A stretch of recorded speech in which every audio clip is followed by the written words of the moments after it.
All right, boss. One more time. What was that question? All right, so when y'all being single, how many sex partners would y'all have at a time? What is at a time? Like right now, like in your rotation right now. Like y'all have a rotation, right?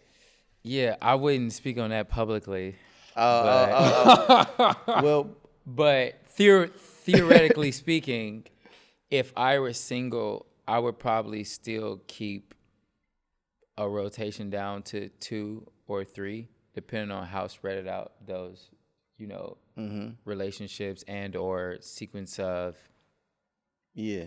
time spent. I only got the time to romantically deal with like 1 or 2 people at a time. But sexually, I could be dealing with more. 6, 7. 6, 7? Probably. How many people did I like over the month in the last like 4 weeks? Is that like the rotation? That could be a That's a rotation. That's a hefty 30-day rotation. rotation. In a 30-day rotation? Yeah, it's probably like But a man can slide like that. it's probably That's like 5. crazy. Or shall I say hey, a person could slide like that? So, like when you introduce new partners or whatever it is, and they like smell down there, what do you do? Well, I'm aware that a woman's pH could be off, and that simply means that. And I'm either going to place that judgment privately and just note it to myself.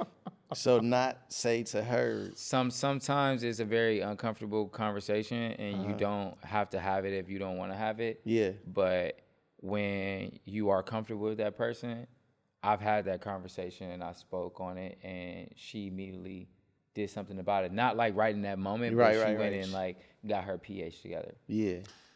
I think Dang. So then she corrected it. Yeah, so it's just like, those cranberry pills this or fish oil background pills. is what is this? Oh shit. Oh. He goes, wait, this background. What is this? Root and a half. Or who? Hoot and a It's half. definitely not us. He said, wait, what is this background? Hilarious. Oh man. That's comedy. I live for it. I'm happy that we caught it Man, facts. Said, wait, early. what is this background? Yeah, that shit was, man. Hilarious, bro. Nah, but yeah, I mean, that could be interesting being single. I don't know. I guess be having so many questions, but How long you been together with my girl, Yeah. like 18 years now, some Yes, shit sir. like that. Yeah, we've been together for a long time. So I don't even know what it's like to be single. I just be like asking my boys, like, hey, so what y'all do with this? Like, what y'all do with, you know what I mean? Because like right now, it's shit, bro. It's tough, man. Like, it's tough out there for them. I can see it. Like, Nah, it's a really, really, really tough time in the economy of dating. We dealing with a lot of people who came up with poor parenting. And now we're dealing with people who have terrible friends that don't know better, so they can't advise you to do better.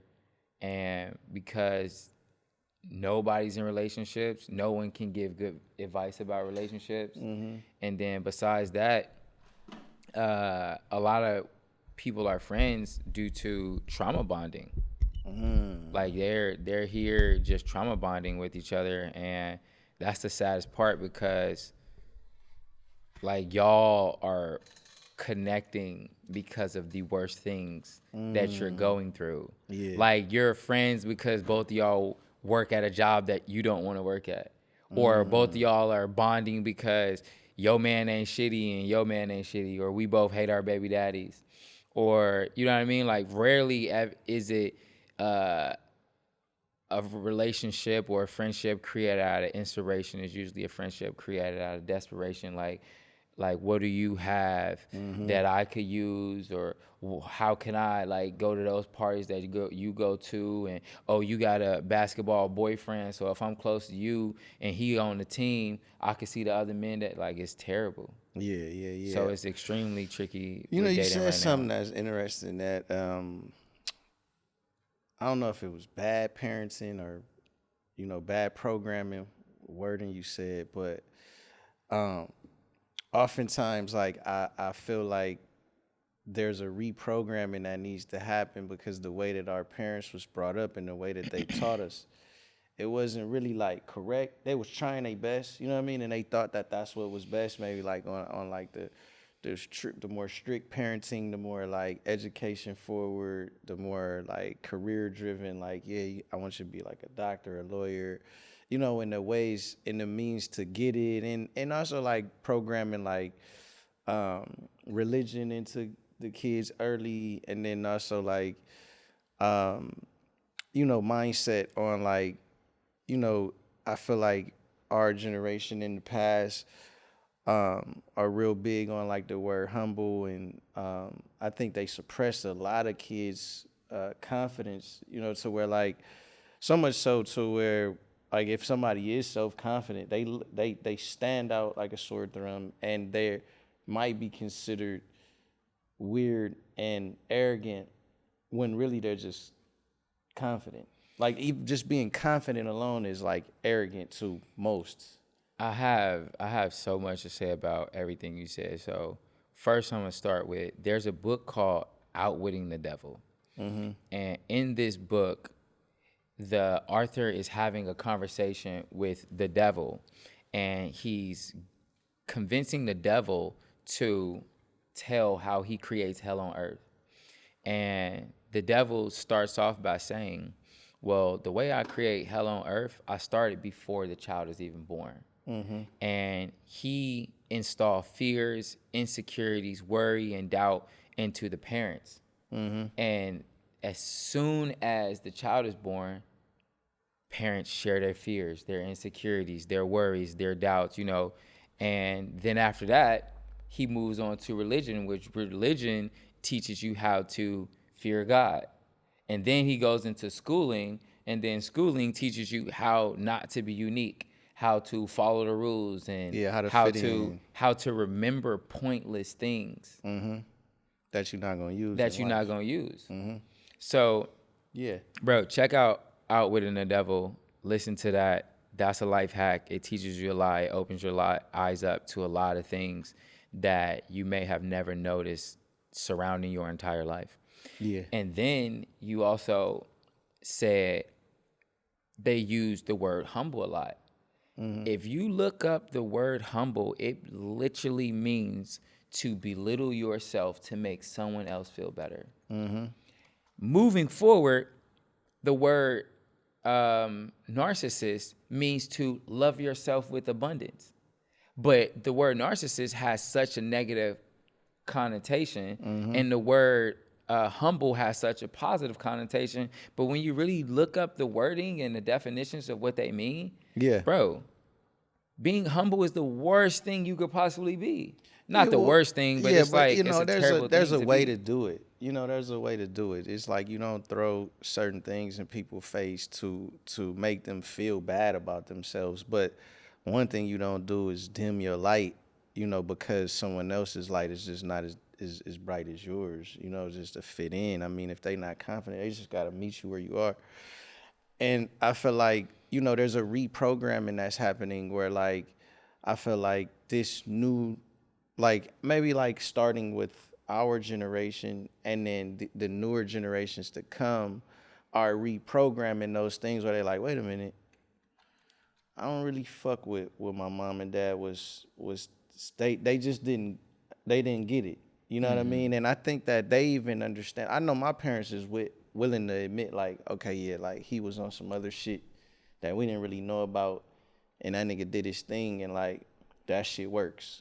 You know what I'm saying? And I think they're like the newer parents are like doing it the new way. You know what I mean? Where like they teaching their kids like, nah, go after what you want, be confident. You know what I mean? Don't let nobody bully you. Yeah. You know what I mean? Like like you don't gotta be so passive. Speak your mind.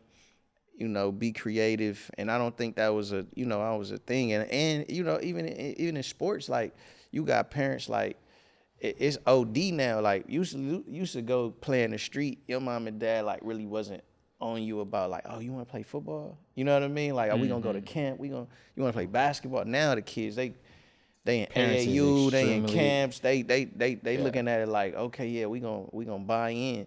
So I look at it like, like slavery was like I think it's like 247 years ago, right? And like we like have like this deficit. We started behind. They got a head start, and they got a 247 year head start. Other races or whatever race you want to call it. They got a head start. We were held back, and it's taken us this long, generation after generation after generation, to kind of like filter it out. And I just like look forward to the newer generations where we're not as brainwashed and oppressed and like, For sure. as we were, where even our parents, like I see a lot of kids, or not kids, but like homies my age, like they going back telling their parents like, hey, like, questioning how they brought them up and why did they instill certain things and why did you tell me to be so humble when I knew that I was great and there was no way that I could become what I am if I didn't think that I was the best to ever do it. You know what I mean? And I think they're starting to understand that, but I think there's a give and take though, because some of them are so ingrained in how they were brought up and their principles that they can't fathom, like, I was wrong the whole time. Right. And they can't admit that, like, they've been living wrong this whole time. And I don't know what it would be like to be like where you was like wrong that many years. I don't know if I would admit that to my kids or to anyone. Like, man, I've been doing this shit wrong 60 years. Did you have that conversation with your parents? Nah, I think that my parents, I hadn't had it because they are very much so like, yeah, you're different. Like you proved us wrong. You know what I mean? Like but it took them a while to give in to where they were like, okay, yeah, he's everything that he was talking about is real. Cause I'm talking about, like, I was talking about what I was gonna do and who I was gonna be at like 17. As they're like kicking me out the house, I'm telling them like, hey, like, why would I, take a 10 to 12 year path to only make like $250,000, and then as I'm just like getting to where I want to be, the technology changed every 10 years, and then they phase me out, so I'm obsolete, because I got the education from the school, and like I was just looking at the hours that the jobs, like, looking at my dad, like, cause my mom and my dad, like, they would be home like 6, 7 o'clock, be like Monday to Friday. Then they had their weekends, they beat up, they tired, they barely want to go to the movies. You know what I mean? So it's like quality of life was low in that type of motto. And it's like, I'm looking at like, I don't want to like not have fun before 65. And I'm not saying you can't have fun, but it's like, it's different. You know what I mean? Like, you're not making enough to even enjoy, and then you want me to defer my retirement or my time to like have to myself till 65. I just never thought it made sense. The book that explains that best is The 4-Hour Work Week by Timothy Ferriss. If you read that book, he's like very much into mini retirements. It's extreme. It's extreme because it's like, and you find your way, in the way you do it, but his is like,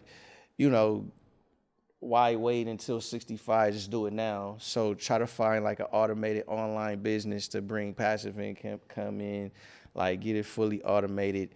And then whatever country you choose to go to, spend time, like, cause he's like a very much like, if you want to do it, you'll do it. Like, you'll learn how to do it, right? So he's like, yo, and you'll find the tricks in the trade. So whatever country you chose, he'd be like, yo, learn the language. So he would learn the language, and like, it wouldn't, like shows you like all these hostels that you can live in, like, cause he's more so about the experience, and like, you want to go to China? All right, there's no excuse. Like, you could go to a hostel, it'll cost cheap, like, you know what I mean? Like, he's like breaks it down in there. But when I read it young, and I understood it. Like, I completely understood it enough to where I was like, all right, well, I got to figure out a job that I could do that makes enough money, but I don't got to go to school for 8 years, because and then after 4 years, like entry level, 75,000. It's like, it's just after tax, it's just not enough to like live, That's like a ripoff. Yeah, so but I think my mom and dad have fell in line with like, okay, yeah, like we like they kind of like are proud. They're proud now, they're proud of me, which I love, But I also like, it's interesting sometimes too, because you're like, I look at others like you're one that you want to see most everybody win. Not, I'm pretty sure everybody. You would love for everybody to win, and you like. But I struggle with that now, because I used to be that way. I used to like, I still want everybody to win. I just feel like I'm such a realist that I now understand, like, I want people to win more than they do. They want to win. Yeah, I had the opportunity of zooming out on that theory, and it's very selfless and selfish to want everybody to win, and for me it's selfish because I want everybody to win so that I can eat off my plate alone.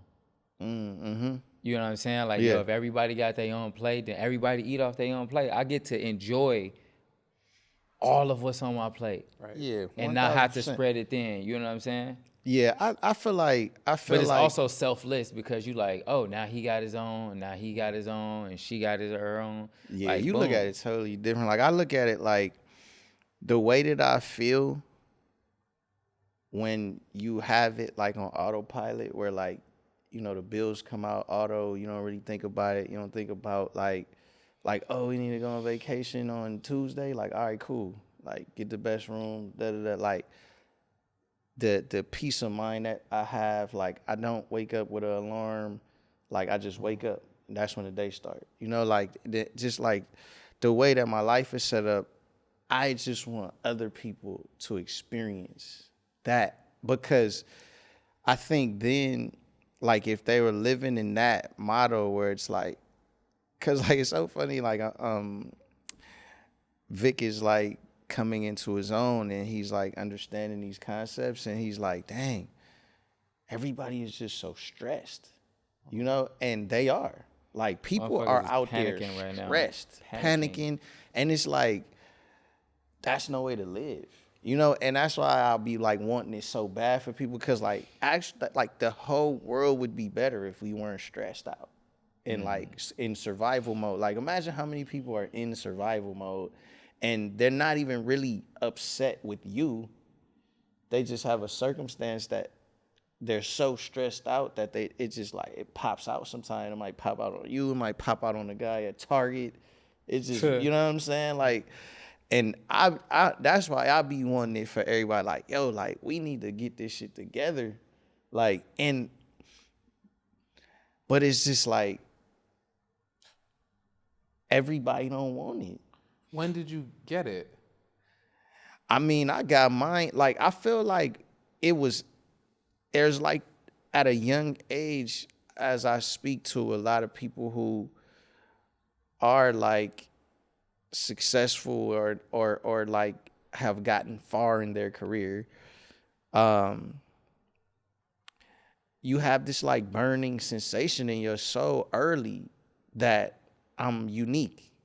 You understand it early, like in elementary, like, and you don't really understand what it is. And that's why, like, the parenting, like, I wonder how many kids felt it and then their parents suppressed it. You know what I'm saying? But you feel it early. Like, so I felt mine early, like 11, 12. I'm like looking at Deion Sanders and I'm like, yeah, I want to be like that. Like, but not only like do I want to be like, I could see the vision. I could see it. Like, and so, but you know, I was trying to go through living with my parents, and it was just like this great dilemma of like, yo, go to school and go to school and get a job at the same time. And it was like, there's just no way. Like, I'm not, you know, and I understand how that sounded to them at that time. Like, I'm 17 and they're like, so you don't want to get a job or you don't want to go to school? Like, what you gonna do? But so when my dad kicked me out, like, it was interesting because I wasn't ready for that. Like, I mean, and who would be? You know, I was 17, Right. like, and he literally like pushed me out the house. Like, it was like, yo, like, you know, figure it out. And you learn so much in that time. Like, you learn like who's willing to help, because like you going and basically like knocking on doors like, hey, yo, can I stay here for a couple of days? You know, and it's like you see like the finicky people like, nah, you can't really, and they know like I don't got nowhere else to stay. You know what I mean? And you see like you learn fast. So like I got upset at people that I thought were like my friends or family, and then I just used the motivation like to like, you know, really, really learn. And like that was like my turning point of like, all right, I gotta get serious, you know, because I'm like sleeping on couches and like it was just like the circumstances that I was in, I wasn't used to either, because my mom is Japanese, so my house is clean. And I wasn't used to like sleeping on like a dirty floor and like not knowing where I'm gonna do my laundry, or I just wasn't used to that. And that really like scarred me to a point where I was like, okay, life is serious. You know, like it's really, really serious.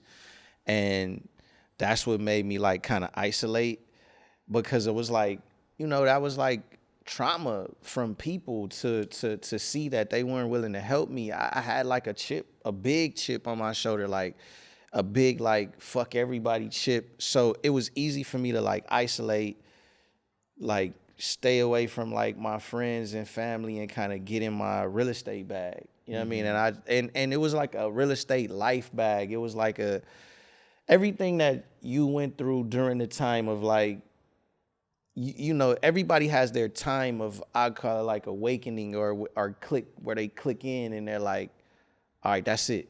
It's over. Like that life is over. I'm gonna do whatever it takes. I'm gonna get there. And that's when that started. When they kicked me out, it started then.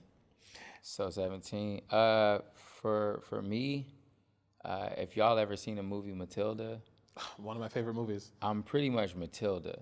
Okay. So I was so polar opposite of everybody in my family, and I still am. Still very like them, but still very not like them. Like, you know, I was very creative. Like, I'm the only person that's in my family that don't play video games, things of that sort. So like at the age of 13, it just clicked to me. I just became like this little genius. Like no one really knew that it was genius. They just knew I was always doing something, and they didn't know what I was doing. So and I'm a middle child too. So whenever I would ask for something, I would always be told no, and then I would also see my siblings get it. You know, because my sister is the oldest girl, only girl. You know, they're gonna take care of her. My oldest brother was diagnosed with bipolar, so he got like a lot of attention. And then my younger brother, he was the baby boy, but he also had a different father, so his dad paid child support. So it was funding for him to have extra stuff. So I just always was like just told no. And because of that, like my solution for being told no was to never have to ask.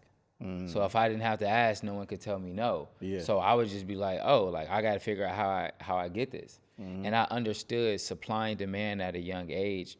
So I started to build off of people's laziness or build off people's lack of time or whatever. I was shoveling snow. You know, I'm from Chicago, so it's all 4 seasons. I was shoveling snow. I was raking leaves. You know what I'm saying? Like whatever it was that people didn't want to do. And I would take that money and then I used to sell candy at school. And you know, it was really 17 too, because like at 13, for me, I was doing all of those things and it just kept growing and kept growing and kept growing. And then once I was in high school, I was 17 years old, I was selling candy. I ended up hiring like 4 other people to sell candy at $10 a day. And one day I left school and I had like $800. Damn. Bro, at that time, that was people's 2-week checks. Yeah. You know what I'm saying? So I knew that day, I told myself I would never work a regular job.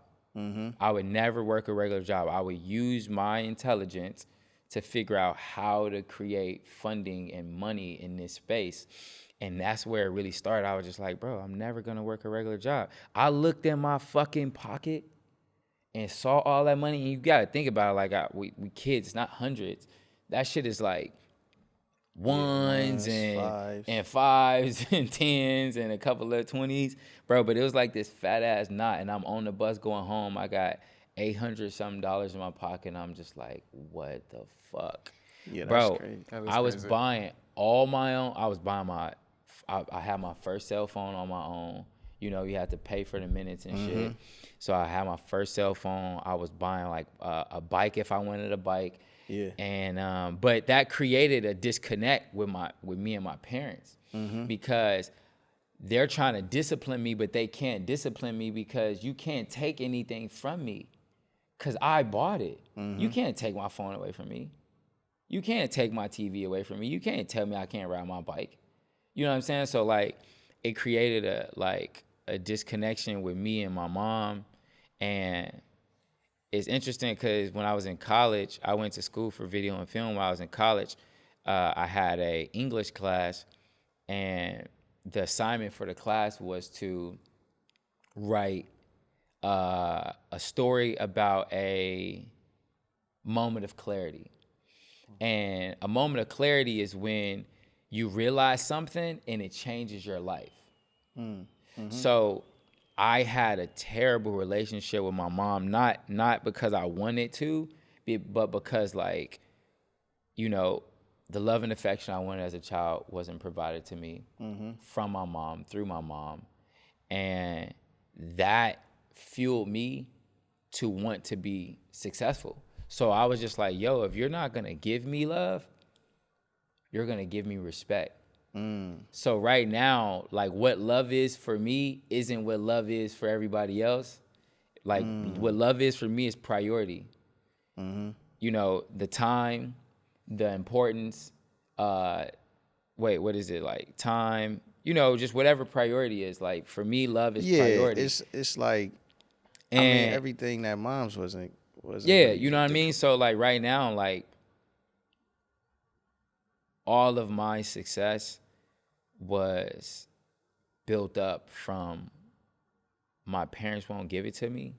I'm going to go get it, and they're going to have no choice but to respect me, and I'll get my glory through respect rather than love. So even in my relationships, I put respect before love. Like respect me before you love me, because love, to me, love is emotion and respect is logic. And emotion is uncalculated. Logic has so much meaning and understanding to it. Same thing with respect. Like, if I have a level of respect for you, Neiman, and you disrespect me, I'm going to be like, you know what? All right, cool.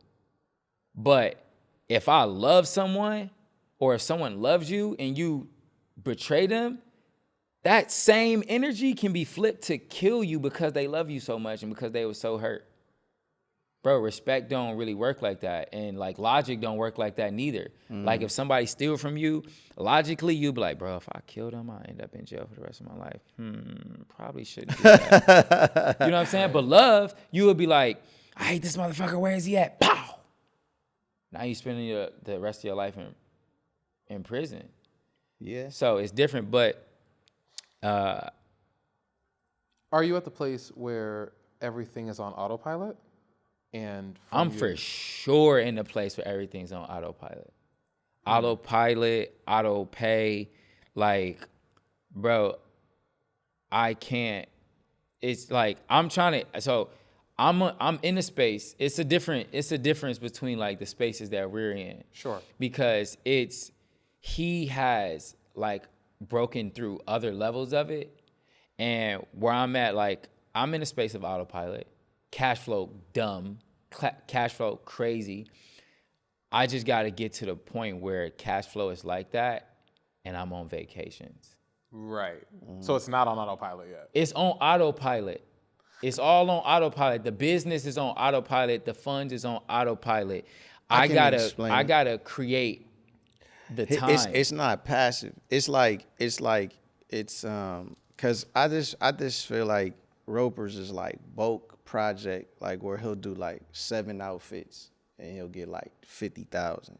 Right. And then with the 50,000, that'll be like 4 months. You know what I mean? Or some shit like that. And that's like he done did it so many times. Like he probably got, cause you know you come from my school, like where it's like you gotta have like 2 years up at least to feel comfortable. You know what I'm saying? Like if you don't, like if you go to like through my mentorship or whatever you want to call it, if we get in that, you looking at life like I need a year up at least. Mm-hmm. And you feel like you broke. If you don't have that, you feel antsy, you know, like, and your overhead is down. You constantly looking at the overhead versus what you got coming in, you know. So I feel like Roper is put enough away to where like, yeah, it's on autopilot. Now he's just looking for something passive where it's like, you know, and that's what we was talking about on where the it last. Works for itself. Yeah, exactly. Right. Like, you know, where he could have drops on auto, like drops of clothes, drops of, you know, like summer, fall, spring, they on auto, and he just, you know, got his team like, and they selling, and he on vacation. But so that's the level I'm breaking through. Yeah. Which I was actually there. So like, to just give more backstory of like my upcoming, like I was always creative.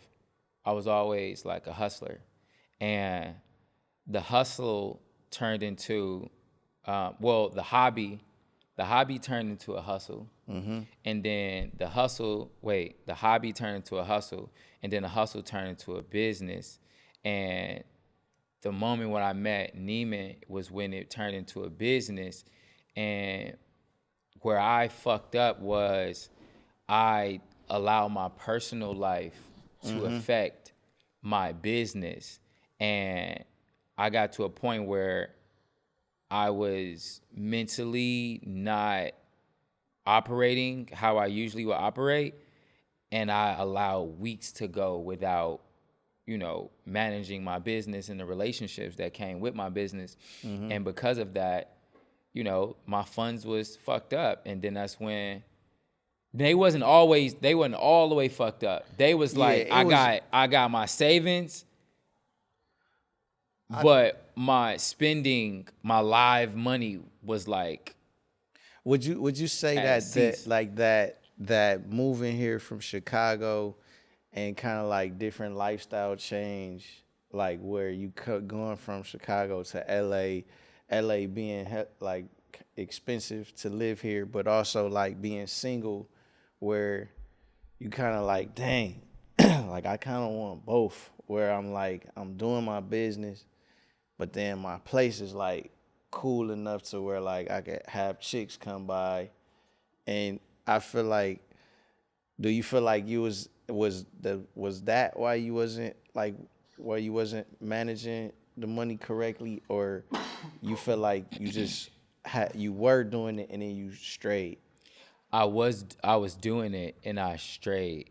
So the bread was super good. I was living like, I probably like at the time, like the numbers was low, but my rent was about $1,500 and I was making about $8,000 a month. Mm-hmm. You know, like the times was good. Mm-hmm. But I'm talking about, I got to the point where I was paying for everybody's shit. I was just, oh, like Roper got me. I was taking care of everybody's problems, all of that. And then when I fucked the bread up, when I fucked up the income, I was still spending. Like the income was still coming in. And that's where I fucked up. Like I was just like, damn, like you fucked up. And yo, like I came out, you know, I got on the phone with Neiman and I was just like, Neiman was just like, hey bro, at this point in your life, this is where you begin to sacrifice. You gotta let this shit go. You gotta let that shit go. You gotta let that shit go. And you gotta hold on to this. And I did that plus more. And then shit just got to rocketing. And like, it was a short period of time where I was like fucked up. But the discipline, the storyline, and the knowledge that was given to me from you, I still utilize all that shit today. So like when some people like, oh yeah, you gotta keep an umbrella for a rainy day. Neiman like, nah, you gotta have a fucking awning. Like if I'm saying that right, like I fuck up that word sometime, but Awning. awning, yeah, like bro, fuck an umbrella, you gotta have an awning. Yeah, you gotta be all the way. Bro, and I absolutely have an awning, and that's what he talking about, like having a year in advance. Like, I could, you know what I'm saying? We just drop cash on shit like that. And we was talking on the phone earlier, like, life becomes so peaceful when you can afford to make a mistake. Sure. Yeah, that sounds right. But why don't people carry themselves in that manner? Like, But that's where I get, you know, where I'm like, man, like I'm at this place, and I don't know if you finished where you were like you zoomed out on that understanding of like people, like some people are cool with like just being mediocre and just being cool, like they don't want to be bothered, you know. And I think about it all the time because like that's why I asked you that, you know, like what do you do when with the understanding. What do you do with the understanding that nobody like had to push you? That wasn't something where somebody was like I wasn't on you like, hey Roper, like you gotta, like you came to me and was like, hey, what should I do? You know what I mean? Like I need help.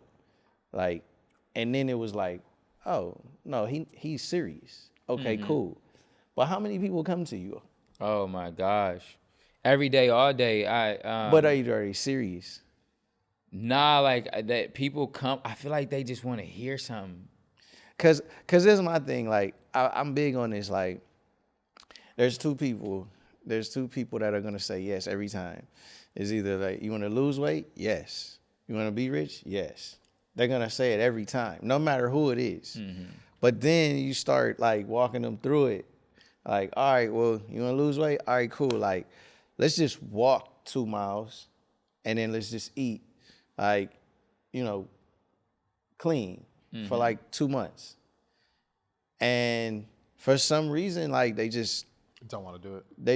they just don't want to do it. They're like they're going to, you know, it's very rare that somebody's gonna like come to you. You're gonna give them the play, and they're just gonna do the play. That's so rare.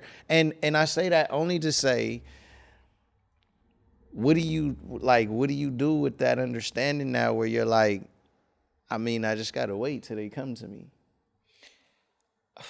Now that I got the understanding where I know that I just gotta wait till they come to me, because we do see people and hear their problems and try to insert the information and the knowledge, now knowing that we waste our time. Even when they come to me, I just get them the knowledge, right? Because I lose nothing. What I stop doing is trying to do it for them. Yeah. I no longer try to do it for them. And like some people in my life, I struggle with trying to let go of trying to do it for them, because, you know, like some people you just like, damn, like I want to keep you here, but I can't keep, like it's a struggle seeing your people drown. It's a fucking struggle witnessing and watching your people drown and you really be like, I just want to jump in man, like, yo, like swim, like, yo, turn over and just like, you know what I'm saying, kick your legs, and they just like, like, so it's, yo, bro, what? Nah, they be like drowning, fair. making excuses for themselves, Bro. making them like Yeah. feeling sorry for themselves. And here's the crazy shit. The crazy shit is you can drown in an inch of water, and a lot of people just be in an inch of water. Yeah. You can Yeah, drown in 1 inch of water, That's a word. and they be in 1 inch of water. That's it. No, I seen And I'm it just all. like, I bro, done seen it turn all. over, get up. So let me ask Stop you this. doing it. Let me ask you this. Do you think that everyone is special? Nah. All right, so I'm gonna answer that question right. Mm-hmm. I'm gonna repeat that question. Do I think that everyone is special? Mm-hmm. No. And the reason why I'm saying no is because being special is a choice. Being special is a choice. I believe it. Yeah. Nah, I don't light think- up because I choose to light up. Mm-hmm. And some people don't want to light up. And like to the extent where they just like, oh no, like that's not me, or I don't really think I could do that. All right, you go over there in the dark. I call that the both making excuses for yourself and feeling sorry for yourself. Those I don't know. I don't know. It's like they trying to comfort themselves. You know what I Bruh. mean? But I agree. Like I don't think everybody's special. I don't think everybody is special, and I don't think we're equal. Everybody has. can't be Everybody special. has. Yeah. Everyone can't be smart. You have to have a medium spot for you to have smart ones. You can't Yeah. have sharp tools if Yeah. you don't have dull ones. Yep. Mm-hmm. Nah, So I agree. I want to say this Mm-hmm. so the camera, in case they want to use this. Everybody is not special, but everybody has the capabilities of being special. I just want to just Nah, I like Leave that. that I like there. that. I because like it's that. a choice. If you It's like choose a to want to fairy be tale, special, but I like the concept. No, I like it, but it is kind of like a fairy tale in a sense, right? Because and when you look at life like in the lens that I'm looking at in such like a reality based thing, like I get it, because this is the thing. This is why you feel that way, because taking your circumstance, who you were, you're looking at it like, dog, I kind of self-taught. You know what I mean? I had like a push and some guidance on like where I should go, but you self-taught. Like you read the books, you put the time in, there was like, you had like mentorship, but you applied it though. yeah. It was just literally just knowledge given. It wasn't It wasn't like I did it for you. No one gave me anything. Yeah, you did it nothing like that. And so I feel like people who do that, they tend to think like, oh, everybody could do this. You know what I mean? And the reality is like everybody can. they can't. They just can't. There's a reality to that, and that, I don't want to believe that though. But it's just true. Like, and so like oftentimes, like I see these people, like imagine someone who thinks that they're like you, but they don't have any accomplishments. But they're like, but we're equal. Imagine how frustrated you'd be. Like, imagine you'd be like, no, we're nothing alike. There's no way. Like you sit on the couch every day and watch TV, but you think you're equal to me. And that, and like society and like Instagram and all of these like these people that make America super soft, because it's like you can't bully and you can't talk about people and don't say that, and he's not fat, and no, he is. He's 300 pounds. He's fat. For sure. You know what I'm saying? Like look at him. He's just sitting on the couch. Like, For you know what I sure. mean? It's like, and it was like, no, don't call them unsuccessful. But what do they do? Like, how they contributed to society? Like, but I mean, it's just like a true thing that like some people need to like be a teacher, and some people, and what I would say to that is like, We need teachers. we need teachers. That's what I was about to say. We need teachers. We need doctors. We need lawyers. We need firefighters. We need police. And in that, I just think that there needs to be a level of honesty in those positions where it's like, dog, like you're not gonna be like a multi-million-dollar teacher. Like it's rare. You know, I mean, you could be, but it's rare. And there's some people that need to understand, like, I'm gonna make this 80 or this dual income 160 work. I'm gonna make this work. Like I'm gonna have the overhead low.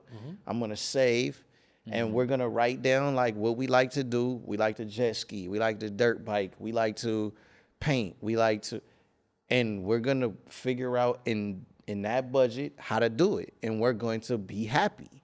You know what I'm saying? Like, and I think that that's a real thing that can happen. Is that I do think we can all be happy. You know, like I, you know, through what I was showing you is like I could show anybody how to save 30 grand, maybe like 1 year. You know what I'm saying? But like I feel like an extra 30 grand, that's like all the fun stuff you want to do. Like, you know what I mean? Especially given that you a teacher or a police officer, you only got like 2 weeks. Right. You know what I mean? In a year, yeah. a holiday time, you know what I mean? So it's Exactly. like, and then you got the weekends, but it's like, bro, like, it's a lot, like, everybody can have a great life, I feel like. I do believe that. A lot of people, the concept of saving $30,000 is like incredibly You think that's far? daunting. You think that's far-fetched? It's just No, I mean, you think people think it's far-fetched? yeah, for sure. I know someone watching this right now is like, save $30,000. Oh fuck, I'm gonna do that.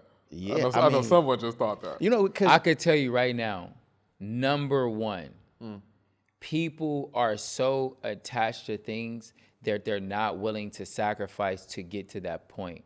They want to keep eating the fast food. They want to keep using the iPhone. They want to keep wearing a designer. They want to keep driving the Mercedes. They want to keep doing the activities. If you cut that shit out and sacrifice all of that and minimize your living, even if you got to be like, all right, bet, I'm going to move. I'm going to have a roommate for 2 years so that I can buy the house.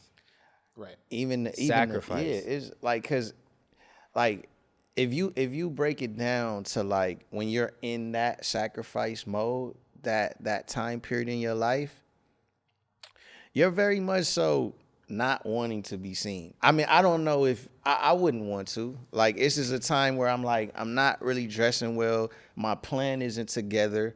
Like, I'm not ready to pop out anyway. I'm just studying what I'm doing. I'm studying and I'm putting together my 2 to 3 year plan on what it's going to be. I don't even have time to go out to look good. I'm not inviting anybody over my house. I don't care what my car looks like, what my house looks like. Like, I have a hard time with people like even like it just depends like where you are. And I guess not, because what I want to say is like cars, right? Like, I don't see, like, cars, they say something. Like, that's, people buy cars and they buy their car for what it says about them or what they want to say when they pull up, right? Yeah. I mean, I would think, you know what I mean? Because, like, to me, I struggle with the understanding on why someone will buy, like, a C-Class Benz or a 3 Series BMW, because what is it saying? I think it says the same thing as a Toyota Corolla. Like, I don't think the C-Class Benz or the 3 Series BMW, like, I don't think those say, like... Because they cost about the same thing. So here's So it's like, so why not just get the cheaper car and save up and then pop out with whatever you wanted? Right. Yeah. They when they do shit like that, they communicate into a very, very low vibration of people. Yeah, I mean... So, like, somebody like you gonna see that and be like, what was the point? Why you got that? Yeah. Like, what's the But I want to go back to the I want to know what should we call it? What should we call it? Like the duck off, right? Oh, like the grind stage, like the sacrifice stage. So, yeah, the sacrifice stage. That was one thing that I vividly remember that you explaining, where you was like, yo, in the midst of, you know, sacrificing all of that, like, yo, you have no need to pop out right now. Yeah. No one's gonna miss you, which is crazy because no one misses you. when you don't go out to those clubs no more, no one misses you when you're not on social media no more. They don't miss you, bro. They don't miss you. Lay low. Yeah. Stack your fucking bread. Don't splurge. It take money to go out, gas, outfit, haircut, all of that shit. Sacrifice all of those things. Get your fucking bag together and then pop out with everything you want and make sure that your mind is right and your pockets is right. Yeah. Yeah. I mean, that's I guess it sounds simple, and if you really want it, it could be simple. You know what I mean? Like, it really could be simple because, like, It's for sure simple. I always think about it, like, when you come to LA, right? It's like, I always think about, like, why would you want to go to a club and it's hard to get in? Like, I never understood that. Like, you're going to get in the club, you're going to be standing around, you're going to be, like, 9 times out of 10, like, you're like this, like, trying to get someone's attention. They don't want to talk to you.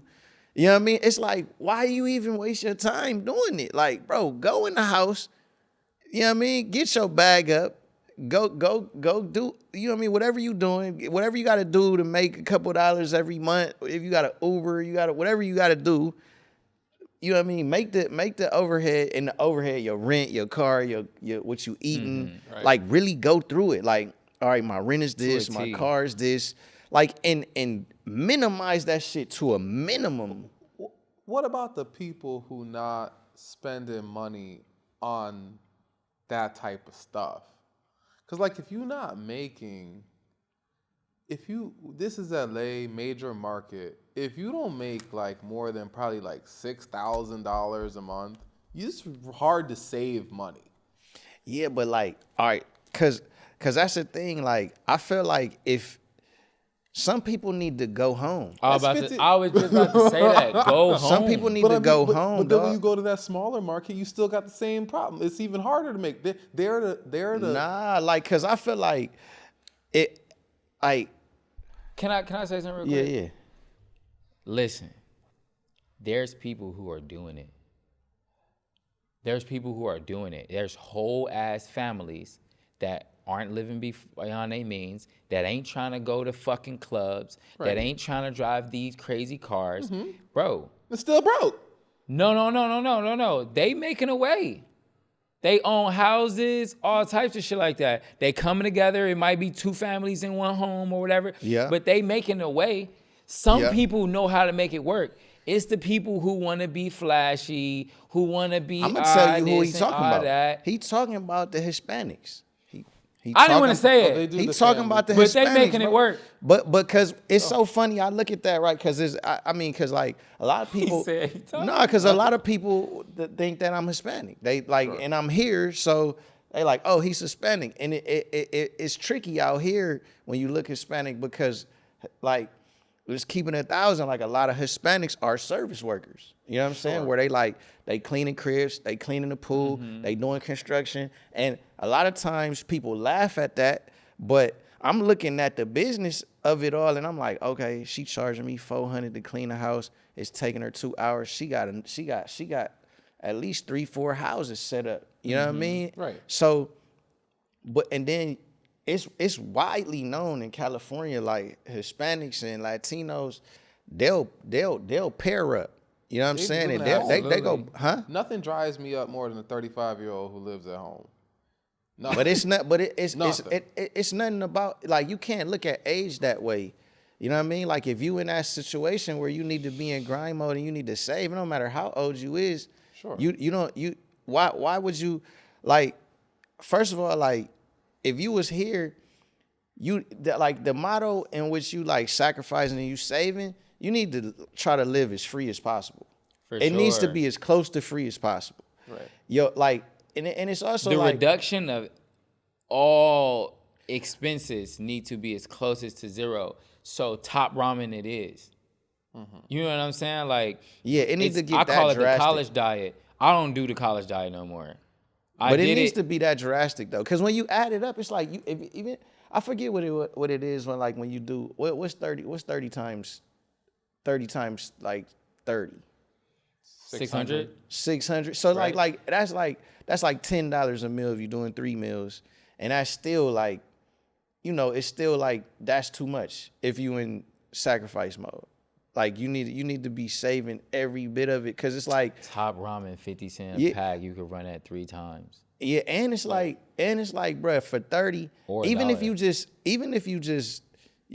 you just making 3,000 and your bills is 2,000 and you saving 1,000, it's like, It's gonna be a while before you get to 30 bands. yeah, but you're gonna get there. You get there. But the Wait, contract. wait. Hold Say it on. again. Because I the wanna hear- contract. I wanna but see how because the long it'll contract- take. No, it'll take you like 2.5 years. 30,000. But the thing, look, listen. But this is my thing. That's the 3.5 cringy years. part to me though. Oh, but Hold on, say it. because say that's it, the say cringy it. part to me is because Say it. you would rather have 0 3 years later.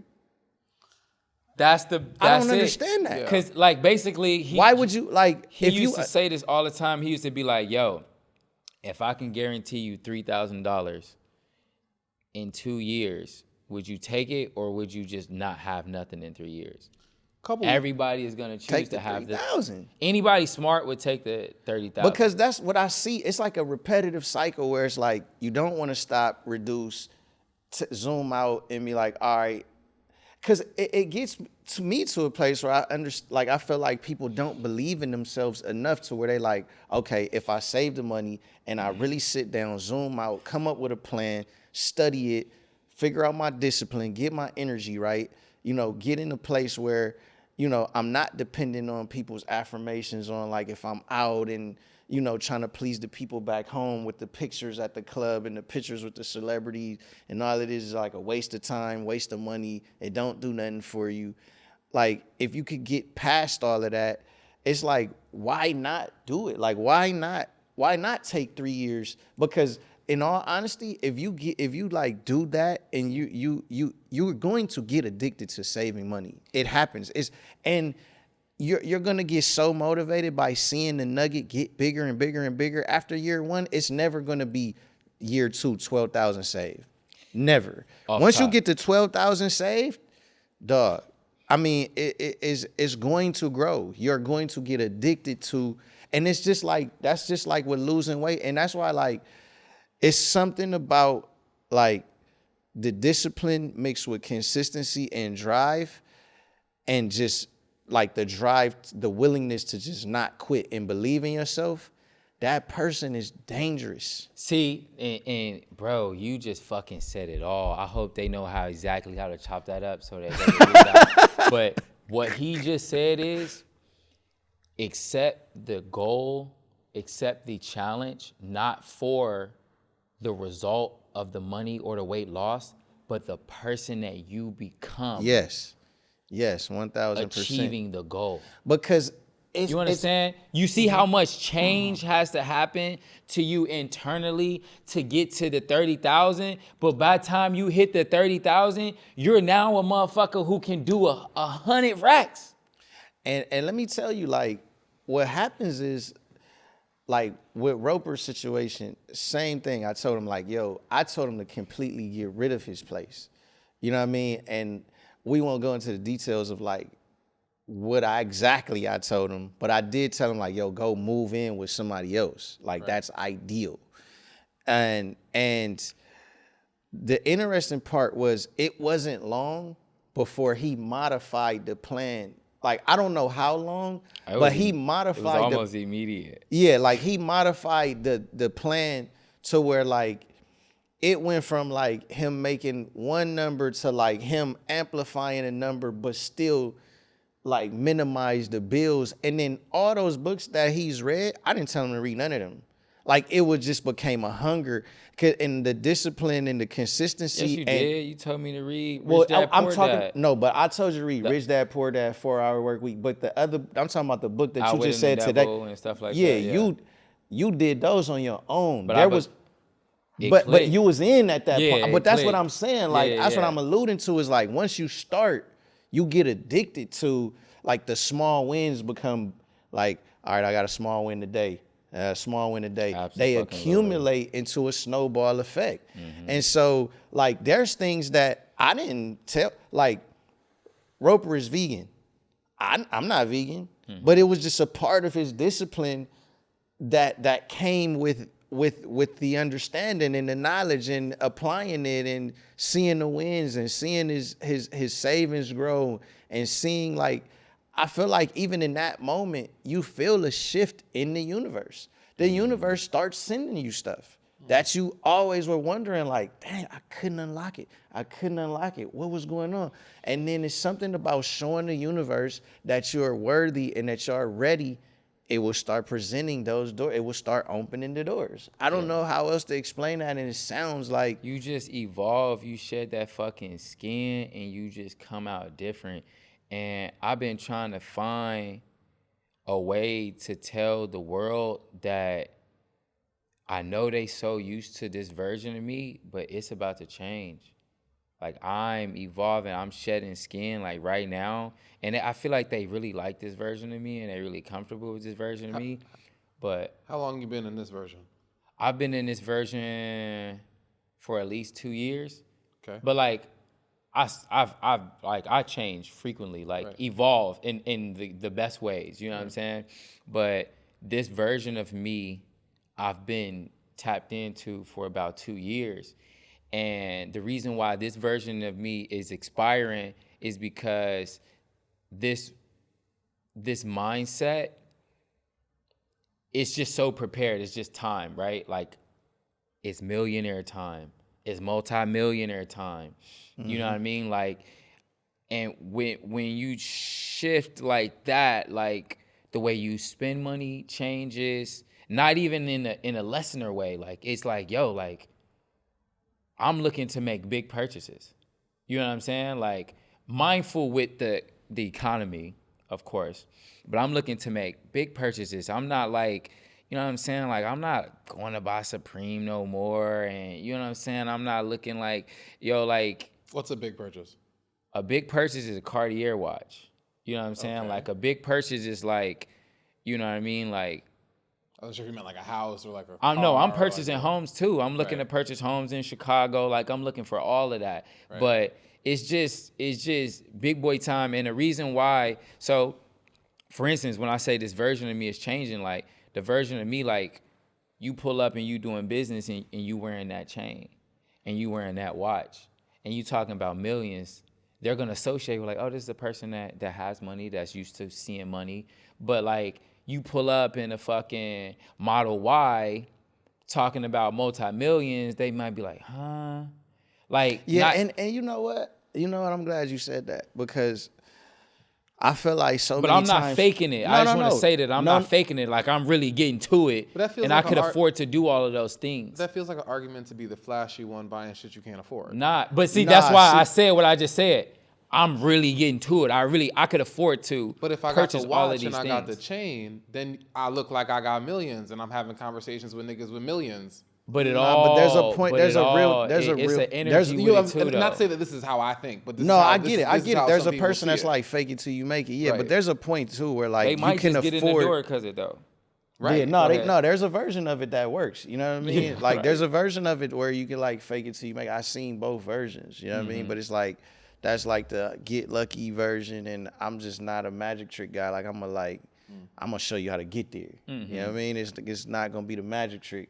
You know what I mean? But you're gonna get there. But I'm glad that you said that, because so many people would say to that too, like, oh, well, Bill Gates don't wear flashy things, or Warren Buffett don't wear flashy things, and he got his house in Nebraska. And that works for them. But I'm gonna keep it gangster with you. They white. Right. That don't work for us. Right. That just don't work for us. Like, I respect. you know what I mean? Like, it just Appreciate is you what it saying is. that. Like, bro, we come from 240 years behind. It just is what it is, fam. Like, we gotta come and show that we got it. People not gonna just see a black man and think he got it, unless it was posted, hey, he just did a deal for 300. You can see it on Yeah, if you can see it, but 9 times ain't out of posting 10, that shit. if somebody sees somebody, football player, basketball player, whatever, didn't see his contract, nothing, bro. I just was watching a thing on Good Morning America where they pulled Terrell Davis. He a Hall of Fame running back. They pulled him off the plane cause he tapped the flight attendant, and a flight attendant was getting an attitude with him and called the FBI, and they handcuffed him in front of his kids because they didn't know who he was. You feel me? And it's like, for us, and they did it to OBJ. Like they had, like, it's just different with us. You know what I'm saying? It's different with us. Like we could be who we are. They still gonna do it. Like we gotta show something.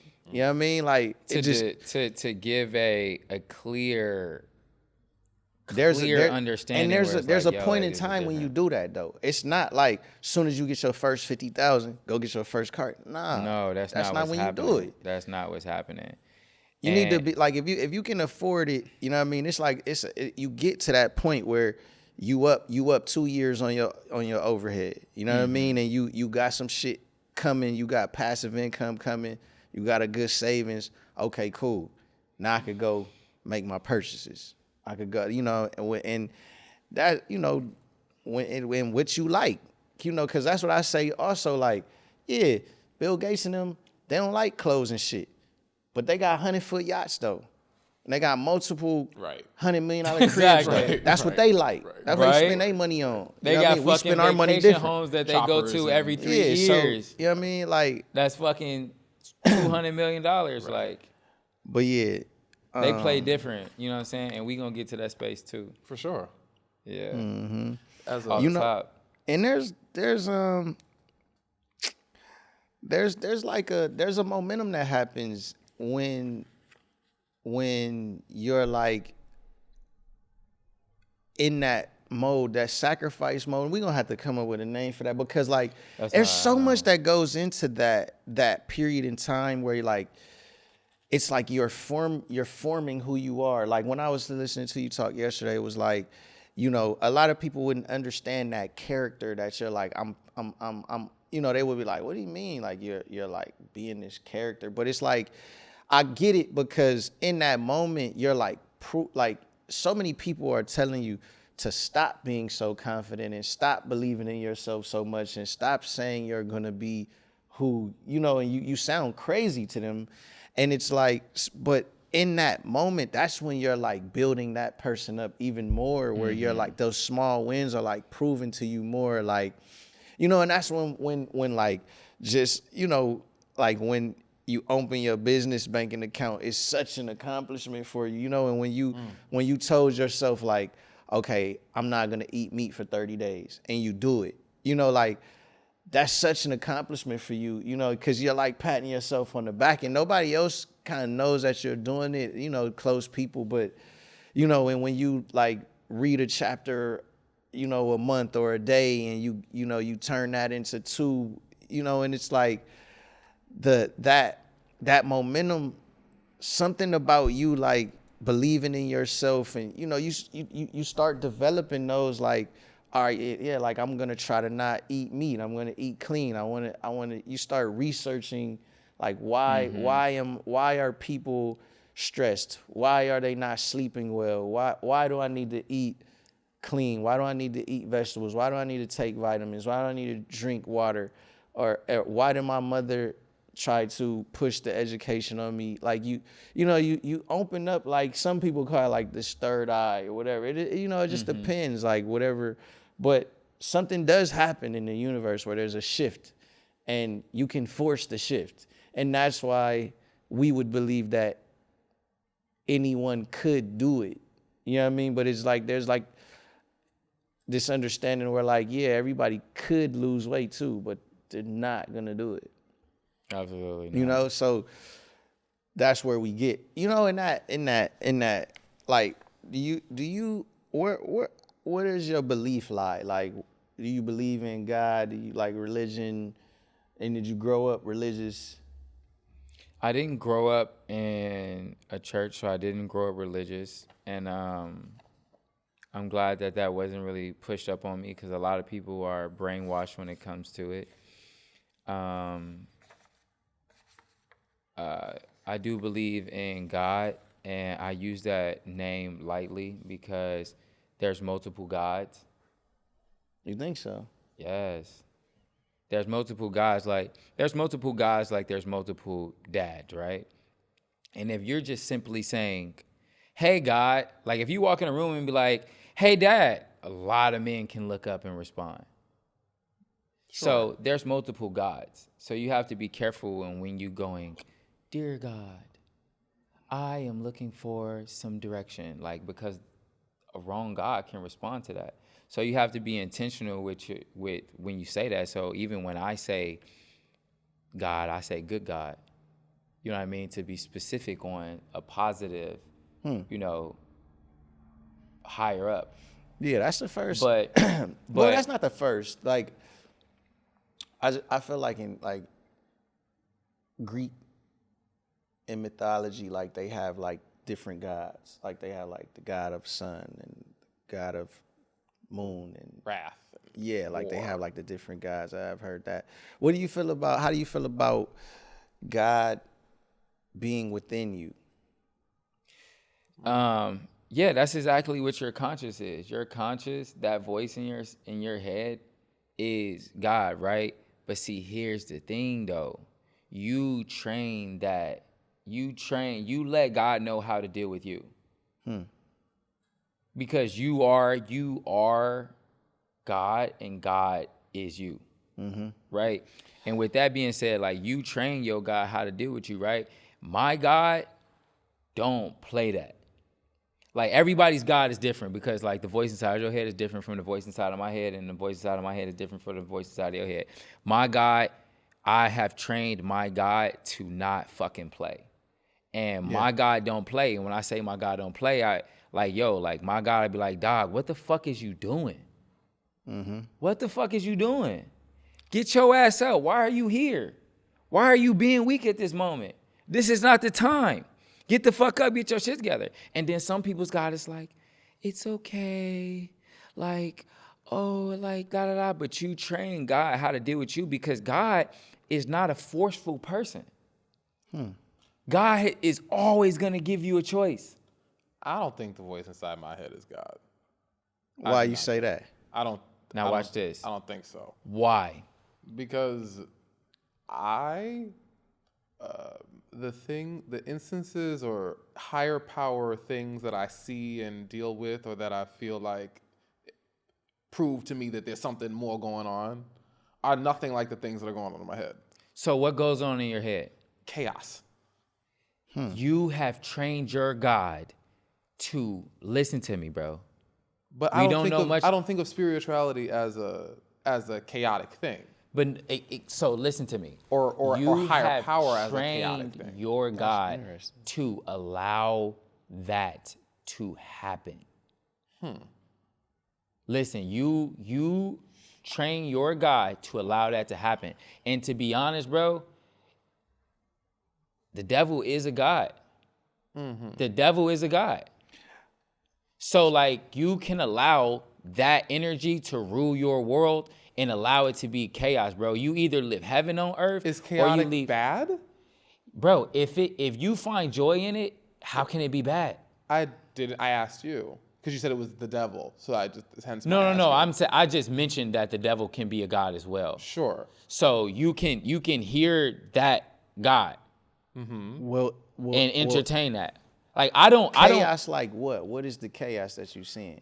Slap that bitch in the face right now. There's a lot of in my head. There's always a lot of things going on. I'm very creative, so my mind constantly has 1,000 things going on. Yeah. When I think of spirituality, it is almost more of like a calm. It's more of like a. So you saying more so like it's chaos because it's not organized. Yeah, I'm not a very organized person. Yeah. And so inside my head is like a walking ADHD. Okay, so I want to say something, right? First of all, if you say you can, you can. If you say you can't, right? I agree with that. And I said that to say, everything that's happening to you is because you're saying that is happening to you. You just associated yourself and told your subconscious that you can't control your thoughts. And your subconscious is God. So now you're programming your God to say, hey. Did I say I can't control them? Yes, you just said, I wish if we could go back and play exactly what you said. You said something in the frame of I have a chaotic mind, or I can't control my thoughts, or I have a lot. When you say that, you're now programming yourself to now every time whenever it's peaceful, you're like, oh, we don't operate with peace. We operate with chaos. And that's why it's chaotic. You're explaining to your God, which is your subconscious, that this is how we operate. So right now, right? So have you tied like your God to like words of affirmation? Do those things like work? Or If those you work in like the same? Yes, like they're like the same yes, thing. it's the same thing, bro. What is up is down. What's that term? Like what is hot? What is above is below. It's all the same. It just works differently, right? So what the way things operate in a negative space is the same way things operate in a positive space. It's just in a negative space and a positive space. Yeah, So, I was trying to find it, but I get that. But I see it. So I mean, what he's saying is like, so what shows this really really good, right? Is on Apple TV. There's this TV show called Dark Matter, right? Okay. And in Dark Matter, this physicist, he built this box, and in the box, there's infinite life paths of your life. Like if you chose to go to college, if you just infinite ones, right? And when you go in there, whatever your subconscious is thinking at the time is the world that is behind the door. hello. Right? And there were people that would go in the box that, and I think they used that word in particular, like it would be chaos. Their world, like it would be like, you know, it would either be like fire or blizzard, or there was this one lady, they had lost her and she was in the box. She just never came back. They went in the box, they saw her, they like, oh my God. They was so happy because they was like, oh, she's gonna come with us. And she was like, no, like she couldn't fathom a better life than that one that she was in. And the life that she was in, it was like an outbreak type situation that she was living in, where there was like these bats that like if she would go outside, they would attack her. And she was like, no, I don't want to go with you guys, like, because I done been to so many worlds, and it's like, this is but it was like all, because then there was this other guy that was like this rich guy. And he bought into the box. You know, he paid like $50 million to go in the box and get, and every world he was going to was lit. Cause he was just thinking, you know what I mean? So then, like as they would go, you could just see how people's subconscious was working, because whatever they was thinking at the time, that's what world they would see. You know, so there was this one time where like one lady, she went in and it was like, dog, the world, it was nice as shit, boy. Like everything was like futuristic and everybody was nice, and you could just tell, like, you know, it was a nice world. And she stayed there, you know? And it was like she thought of that. And I think about that in life. Like it kind of happens like that in life. Like if you think good things are gonna happen, I'm not saying just because you think them, they will happen. But if you think them and you're like applying, you know, like good energy in the world, I think good things are going to happen. So for instance, earlier today, Neiman caught a flat. Yeah, And I got a flat tire today. Where he was getting it fixed. What car caught the flat for the audience at home? The Rolls Royce, the Ghost. So I'm gonna start over. Yeah, the Ghost. I was in So the Ghost. earlier, Neiman's Rolls Royce caught a flat. Right. Yeah. And where he was getting it fixed, the people were just like, oh, like, I'd be so pissed, or I'd be so angry if that happened to me. And Neiman was like, oh, it's all good. I'm just going to get it fixed and just go about my day. Right. His mind is set up to not stress about things. His money is set up to not stress about things. It started with his mind. It's my mind, though. It's a He's mind. still, There is even There's with a money, duality. even There with, is a duality. Even with the money, he still could But I have would- been pissed and annoyed about it. Yeah, Right. yeah. And he chose not to be. He's just like, oh, like, yo, what's up, Roper? Like, I'm 'Cause- just getting 'cause my tire fixed. I'm just think sitting they're- here. Yeah. You know what I mean? Like, it could be Yeah, a I piece was of chilling cake. like, nah, I'm just getting my... Yeah.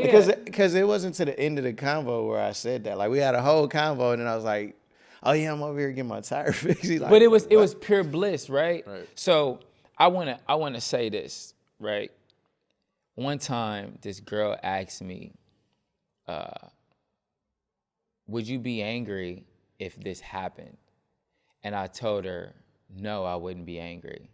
She said, what do you mean you wouldn't be angry? I said, I'm not an angry person. She was just like, but you could still be angry. I said, no, I am not an angry person. I don't get angry. And she was like, but everybody gets angry. I said, I am not an angry person. I do not get angry. You can make a choice and plant that inside your head, and it be that. So you don't get angry? I don't get angry. So let me tell you how real it is. When would I ever get angry? When someone gives you a reason to get angry. Give me a scenario. Yeah, there's only a few that really, really would work. There's like family harm. Or You know what I'm physical saying? harm, Okay, cool. Physical harm, right? emotional harm. Listen, that happened for a reason, right? For whatever reason, that happened. Someone accidentally smashes your car. You're fine, they're fine. Car's fucked up. You're Bro, not Cool with that can be that's not replaced. gonna, that's That not car gonna can make- get Yeah. fixed, But bro. that in no setup makes you angry. It's their fault. It doesn't make me angry. no. Bro, I can show you a video right that's not gonna now work. where my G-Wagon is getting crushed by a bus. Right. I was absolutely not pissed, not for 1 second. Yeah. Because guess what? That car is going to get fixed. Have you always been this person? No, I have not. You two who No, don't I get have angry? not. When did, No. You when did you become these people who don't get angry? I When? How How old old were you? I chose. All right, so I had a situation where I blacked. Where I blacked and I really wanted to do some shit to this guy, and I had an out of body experience where I saw two people. I saw God, or I spoke to two people, where I spoke with God and I spoke with my grandmother, and God told me that he wouldn't forgive me for what I was about to do. And for me, like, a life without God is just not it. That's very interesting. It's just not it. So, like I said, God never gives you an ultimatum. He gives you a choice. He gives you a choice, and he creates the awareness of the consequences that's going to come with it, right? And when I was just like, I had the choice, I was like, all right, cool. Okay, cool, noted. And then my grandmother came, and my grandmother was like, yo, dude's a bitch. My grandmother didn't even use profanity, but my grandmother told me, she was like, he's a bitch, baby. Ain't no need to even go for it. Like, what type of man would do X, Y, Z? And I came back, and from that specific moment, I called the dude, and I was just like, you know what? You got it, bruh. He never called me back. I never seen him again. We never had no more issues. And at that moment, How old are you? 30-ish. Okay. And when did you become the I don't meme know. without I wouldn't anger? know like the age. I just know it comes with like That personality. when you're change. like you when create you're that like building character. yourself as a human and you're adding like different traits and you zoom out and I want to almost attribute it to like being solution based, where you're like, what do I get out of that? You Facts. know, and what comes Off top. from it, and being logical, and you're like, dog, it just don't do nothing for me, you know. And like once you get into it more, like the positive like vibes, really, like, you know, what people be like saying, but it's like they don't live it, they just saying it. Right. And it's like when you get in that moment, like it's like, would I rather like be the guy that's like rushing to the airplane and I'm like, oh man, we gonna miss it? Or would I rather be the guy that's like, nah, we gonna make it, we gonna make it, we gonna make it. You know, like, Sure. and I'd rather be the guy that's like, we're gonna make it than Yeah. the guy that's like, nah, we not gonna make it, we not gonna make it. And it's like, you know, it's interesting how people don't believe in like the tongue and how powerful it is, but it's like, I mean, it's pretty powerful to like, if you like putting in the universe, like, oh, I'm not gonna make it. You're not gonna make it. In the right? subconscious. So that's what I was mentioning when you spoke earlier, and you said like I am the type of person, like you got to be careful with those things. So there's a book called What to Say When Talking to Yourself. And it brings a lot of attention to how powerful our words are and how we can constantly program our subconscious to destroy ourselves or build ourselves up. So literally, I claim my day before it starts. But my subconscious doesn't know what time of the day it is. So when I rise, I speak gratitude. I am grateful. I am grateful. The moment I rise, I speak gratitude.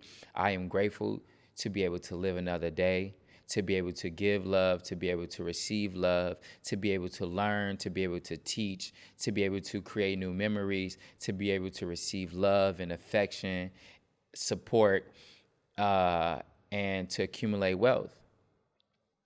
And then I go back immediately after that, I speak about my day. And I speak about my day as if I'm going to bed, even though I just got up. I speak about my day like I'm going to bed, and it may sound something like, wow, I made so much money today. Wow, I met the prettiest girl today, bro. She was gorgeous. I created so much new business opportunities for myself, and I got so much support, and I learned so much, and I was able to give and help so many people, and I was able to receive so much back in return, full fold. Wow, today was so beautiful. And I encouraged myself to smile, and I could just feel the warmness in my heart from that smile. That's what makes it real. The energy and the joy, bro. And every day is a good day. Yeah, I would just say like people to just try it. You know what I mean? Like just try to be positive more than negative. You know, like I got group homes, you feel me? And I got kids that come to the house and like I mentor the kids and like I just got this one kid and you know he was this new kid, he was coming and he was like everything he said was negative. Like it was never positive. It was, you know, you could tell it was just like taught. You know, it was just something that was applauded in the household that he was in, and I think that they, you know, they would like kind of sun him as far as like, oh, you don't look good, you can't be good, like everything you do is trash. So he projected it onto everything else. So you would like turn on a TV show, he'd be like, oh, that's trash.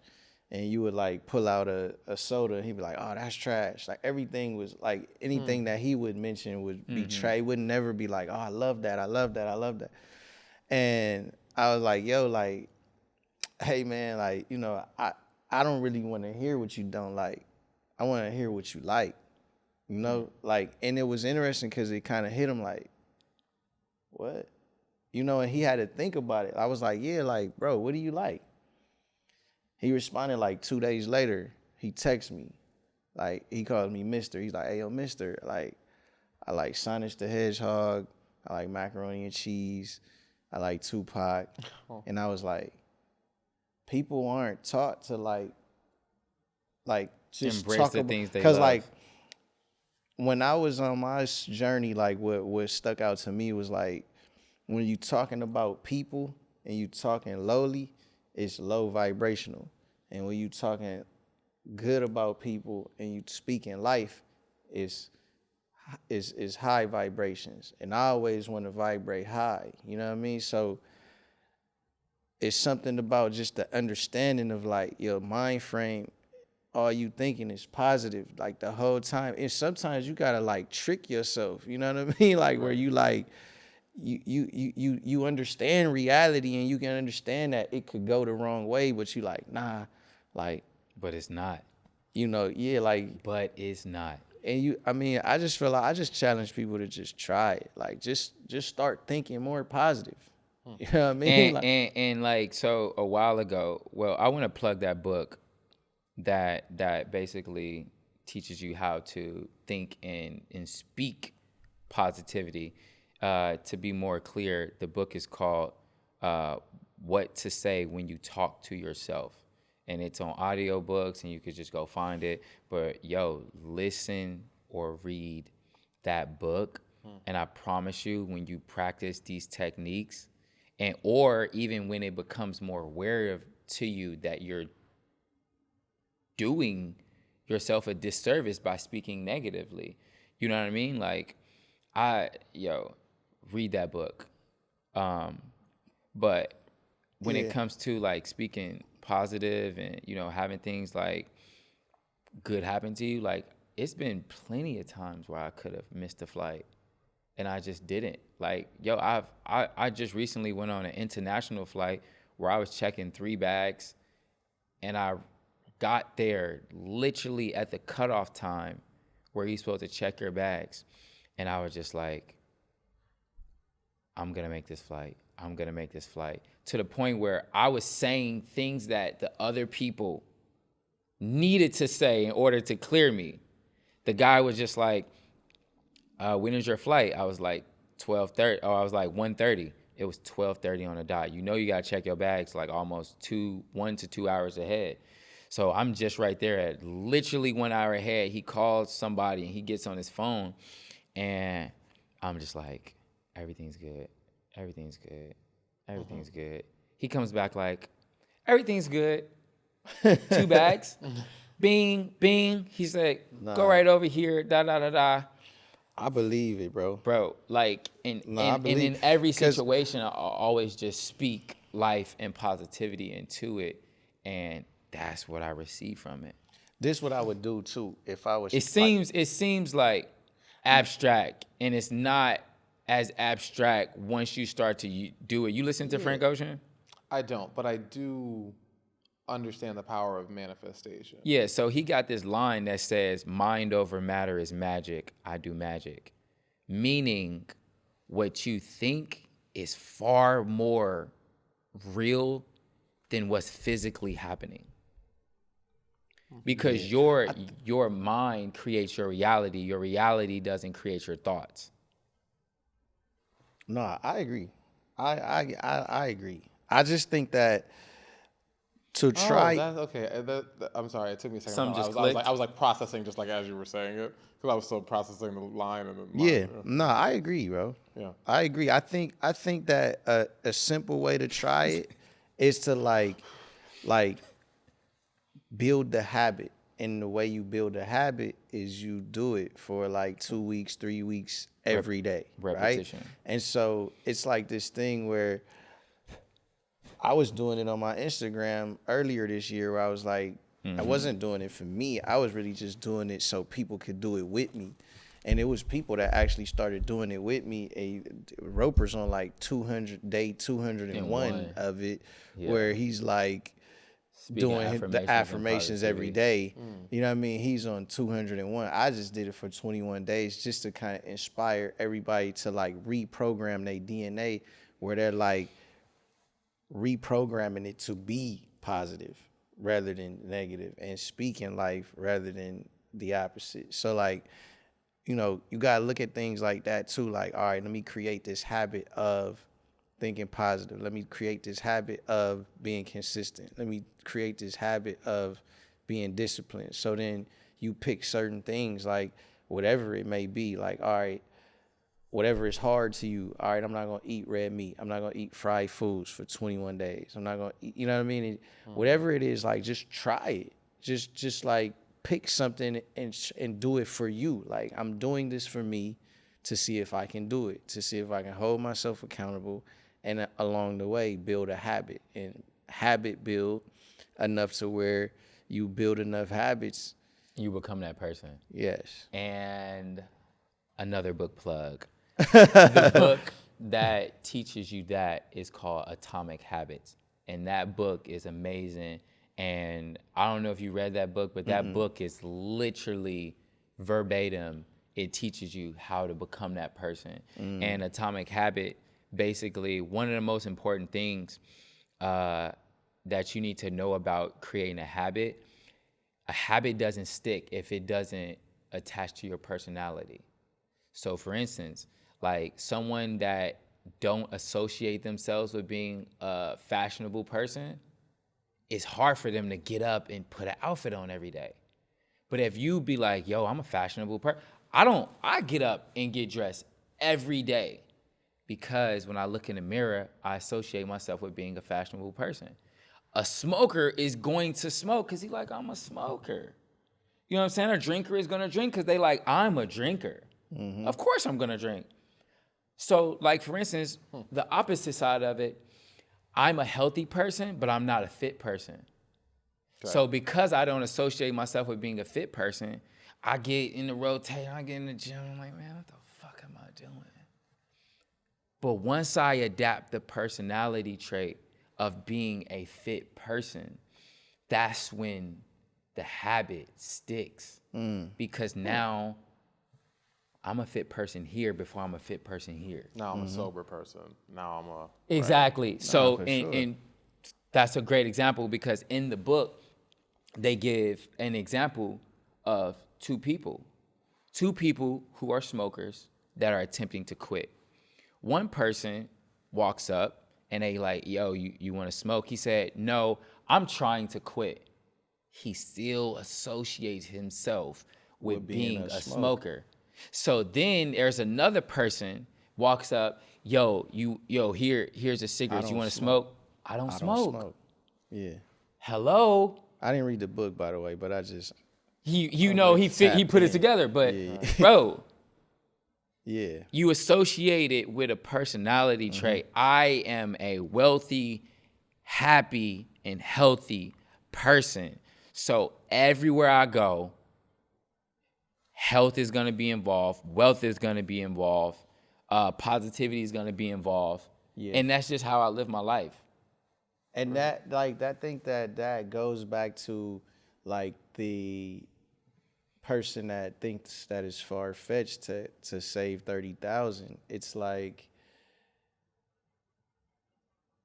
you have to have the belief that you can, and you have to like believe in the fact that like I'm actually gonna go away for 2 or 3 years and believe that it's gonna work, you know. And I think that like that habit building of like building this trust with yourself and building this confidence with yourself and then building consistency and then building, it becomes easier to believe like, okay, because that is really like the ingredients to just being whatever you want to be.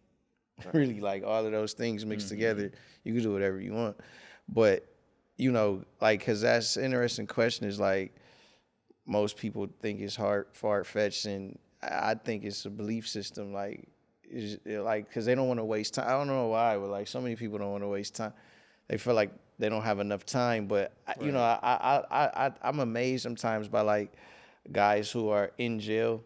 They may spend like 2, 3, 4 years in jail, or like even like look at like Gunna, right? Like Gunna spent some time in jail, and then he came out. He's like lapping people that like wasn't in jail. He lost like those months. He can't get those months back, and it's like. I oftentimes wonder, like, well, you're not in jail, you know. You might as well be though, you know what I mean? Because like you're not doing nothing. So why are you so concerned with like something taking a long time? They can be imprisoned inside their mind for sure, and it'll be preventing them from growing and succeeding and evolving. And like they'll really be set back because of that, because they just ain't there. And Mans came out running. No, he can't. Like, you know, I mean, I know I got homies, man. Like they in jail, they trading stocks. One of my boys a straight A student in jail, you know, like, and then they come out and they be lapping the homies, like they be lapping the homies, you know. And I be like, bro, like, you might as well just stayed in the house, kept the rent low, saved up all the bread. It'd have been right where he was at in 4 years. You know what I mean? Like, you might as well just went to jail with bro. Damn. That's the sad part. But yeah, nah, that was good. I think that was good. That was good.